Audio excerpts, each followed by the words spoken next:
Hey, also, this is a moment where I practice what I preach around mental load. I feel like I very much understand the friction of marketing, the friction of having conversations and taking the mental load and like general friction out of general conversations. I'm going to the Mom 2.0 conference starting tomorrow, flying in tomorrow morning. One of the things I did to prepare, packed my clothes, and I set up QR codes that I didn't laminate, but I put tape over them in case they got wet.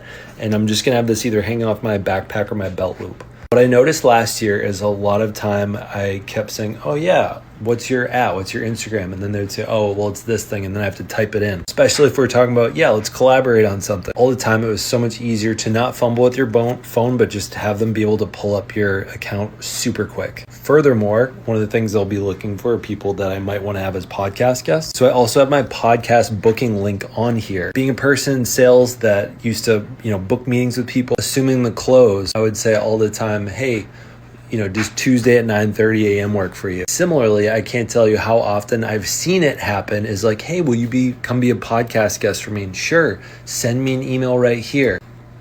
You'll be a podcast guest for me? Cool. Yeah, let's grab some time. Sure, yeah, send me over my email. Actually, here, take my QR code. Let's grab a time right now. I think if people are serious about it, puts it on the calendar. If they're not serious about it, you can handle that objection. Or just acknowledge that maybe they're not your people. Either way, this is one of the things that I'm doing to take out friction, take off mental load out of a lot of those conversations that I'm going to be having over the 3 days. Hope this inspires anyone that is going to some kind of conference where people are consistently coming up to you, typing in information in your phone.